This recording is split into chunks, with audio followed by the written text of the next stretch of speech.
Assalamualaikum warahmatullahi wabarakatuh. Perkenalkan, nama saya Zulfa Amalia Wijanarko dengan NIM 20240610476.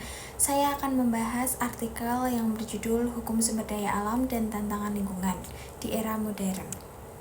Lingkungan hidup itu apa sih? Lingkungan hidup yaitu satu kesatuan ruang yang mencakup seluruh benda, daya, keadaan, dan makhluk hidup termasuk manusia beserta aktivitasnya yang berpengaruh terhadap kelangsungan hidupnya dan kesejahteraan manusia. UU nomor 32 tahun 2009. Sumber daya alam, seluruh unsur biotik maupun abiotik di lingkungan yang dapat dimanfaatkan manusia untuk kebutuhan primer, sekunder, dan tersier guna meningkatkan kesejahteraan. Peran hukum SDA itu apa sih? Ada 4, yaitu pedoman pemanfaatan sumber daya alam, yang kedua alat pengawasan dan perlindungan lingkungan, yang ketiga menjamin pengelolaan yang bijaksana dan berkelanjutan, yang keempat hasil keputusan politik untuk kemakmuran rakyat. Klasifikasi sumber daya alam berdasarkan sifat ada 3, yaitu terbarukan, tidak terbarukan, dan tidak habis.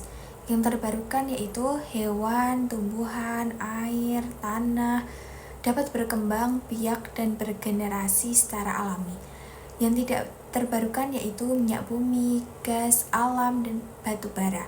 Persediaan terbatas dan tidak dapat dipulihkan cepat. Yang ketiga, tidak habis. Udara, sinar matahari, energi pasang surut, energi laut. Berdasarkan pemanfaatan, SDA materi, SDA energi, dan SDA ruang. SDA materi yaitu batu, besi, emas, kayu, kapas dimanfaatkan dalam bentuk fisiknya. Yang SDA energi yaitu batu bara, minyak bumi, gas air terjun, sinar matahari yaitu sumber energi. Yang ketiga, sumber daya alam ruang, wilayah daratan, tanah, dan ruang angkasa tempat kehidupan. Tantangan lingkungan di era modern ada 4, yaitu hilangnya keanekaragaman hayati, gangguan siklus nutrisi, perubahan iklim, dan gangguan siklus air. Yang pertama yang akan dibahas yaitu hilangnya keanekaragaman hayati. Apa sih hilangnya keanekaragaman hayati? Deforestasi mengancam keberlangsungan spesies bahkan yang belum diteliti dan mengganggu rantai makanan serta fungsi ekosistem. Yang kedua ada gangguan siklus nutrisi, yaitu hilangnya pepohonan yang menyerap unsur hara, mengganggu keseimbangan siklus nutrisi tanah, menurunkan produktivitas ekosistem. Yang ketiga ada perubahan iklim. Deforestasi mengubah hutan, penyerapan karbon menjadi sumber emisi, pembusukan atau pembakaran pohon, memperparah gas rumah kaca. Yang keempat ada gangguan siklus air, yaitu hilangnya hutan mengganggu transpirasi dan penguapan, mengubah pola curah hujan, dan mengurangi ketersediaan air bersih. Penyebab masalah lingkungan ada 4. Yang pertama, eksploitasi berlebihan, yaitu kebutuhan ekonomi mendorong eksploitasi hutan, tambang air, dan energi tanpa memperhatikan keseimbangan alam. Yang kedua, rendahnya kesadaran, pembuangan sampah sembarangan, penggunaan plastik berlebihan, dan pencemaran air atau udara yang tidak terkontrol.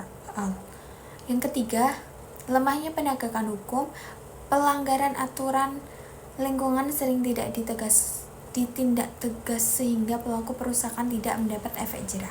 Yang keempat ada industrialisasi tidak terkendali, yaitu banyak kegiatan industri menghasilkan limbah tanpa pengelolaan yang baik, mencemari tanah, air, dan udara. Kerangka hukum di Indonesia, Regulasi Perlindungan Lingkungan, UU nomor 18 tahun 2008 tentang pengelolaan sampah, UU nomor 19 tahun 2009 tentang pengesahan Konvensi Stockholm tentang bahan pencemar organik.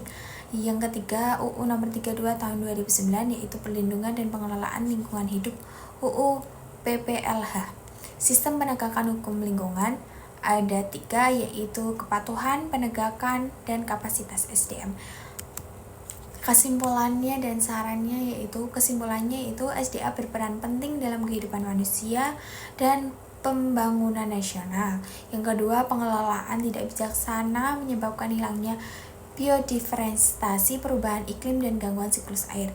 Yang ketiga, penyebabnya eksploitasi berlebihan, rendahnya kesadaran, lemahnya penegakan hukum. Yang keempat, Indonesia memiliki UU Nomor 32 Tahun 2009 sebagai dasar hukum pengelolaan lingkungan. Sarannya, pemerintah memperkuat pengawasan dan penegakan hukum lingkungan secara tegas. Yang kedua, masyarakat meningkatkan kesadaran dan partisipasi menjaga kelestarian alam. Yang ketiga, peningkatan kapasitas aparatur daerah melalui pelatihan dan penguatan data. Yang keempat, industri menerapkan prinsip ramah lingkungan dan pengelolaan limbah yang baik. Yang kelima, pendidikan lingkungan hidup ditingkatkan sejak dini. Terima kasih, sekian pembahasan dari artikel saya. Bila ada kurangnya saya mohon maaf. Wassalamualaikum warahmatullahi wabarakatuh.